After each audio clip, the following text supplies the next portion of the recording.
ভাই আর বাবা বাড়ি চলে গেল। বললাম বারুইপুরের বাড়িতে থাকলো না, মাকে রেখে দিলাম। আর কয়েকদিন পরেই তো জামাই ষষ্ঠী, তাই মাকে বললাম চলো আজকে শাড়িটা কিনে নি। রাস্তায় আসতে গিয়ে এই জুতোর দোকানটা পড়লো, মাকে ভাবলাম একটা জুতো কিনে দিই। যে মানুষগুলো আমাদের ছোটবেলা থেকে একটু একটু করে যত্ন করে মানুষ করেছে, সেই মানুষগুলোকে কিছু একটু উপহার দিতে পারলে কি যে ভালো লাগে, কি করে বোঝাই তোমাদের। অনেক দেখার পরে এইটা চয়েস হলো। কেমন হয়েছে বলো তো?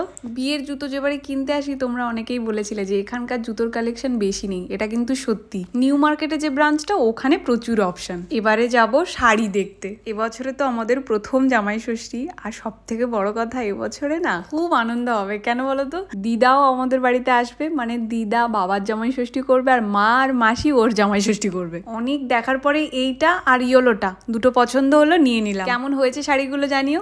চলো সবাই ভালো থাকো, সুস্থ থাকো, আর সবাইকে ভালো রাখো। আজকে তাহলে আসি, দেখা হচ্ছে কাল।